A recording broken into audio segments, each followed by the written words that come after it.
ഏറ്റവും ഇഷ്ടമുള്ള കുറച്ചു പേരുടെ പേര് പറയാൻ പറഞ്ഞാൽ എത്ര പേരുകൾക്കൊടുവിലാണ് നമ്മളെല്ലാം നമ്മെക്കുറിച്ച് ഓർക്കുന്നത്. എനിക്ക് എന്നെ തന്നെയാണ് ഏറ്റവും ഇഷ്ടമെന്ന് പറയാൻ നമുക്കിപ്പോഴും കഴിയാറില്ല. അങ്ങനെ കഴിയുന്നിടത്ത് നാം നമ്മെ സ്വയം ചേർത്ത് നിർത്തുന്നിടത്ത് വെച്ചാണ് സത്യത്തിൽ ജീവിതം ആരംഭിക്കുന്നത്. അങ്ങനെ ഒരു യാഥാർത്ഥ്യത്തിലേക്കുള്ള യാത്രയാണ് നിമ്നയുടെ ഏറ്റവും പ്രിയപ്പെട്ട എന്നോട് എന്ന പുസ്തകം. ഇതിലെ കഥാപാത്രങ്ങൾ ഒരുപക്ഷെ നമ്മുടെയൊക്കെ ചുറ്റുമുണ്ടാവാം.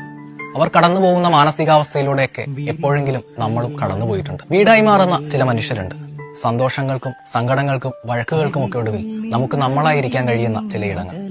അങ്ങനെയുള്ള ഒരു മനുഷ്യനിൽ നിന്നുണ്ടാവുന്ന ഏറ്റവും വേദനയേറിയ മുറിവുകളെ എങ്ങനെയാണ് നേരിടുക എന്ന ചോദ്യത്തിന് നിമ്ന എഴുതുന്ന വളരെ മനോഹരമായ ഒരു മറുപടിയുണ്ട്. ഒരാളെ വെറുത്തുകൊണ്ട് അയാളെ മറക്കാൻ പറ്റില്ല. നീ അർഹിക്കുന്നില്ലെങ്കിൽ പോലും മനസ്സുകൊണ്ട് ഞാൻ നിനക്ക് മാപ്പ് നൽകിയിട്ടുണ്ട്.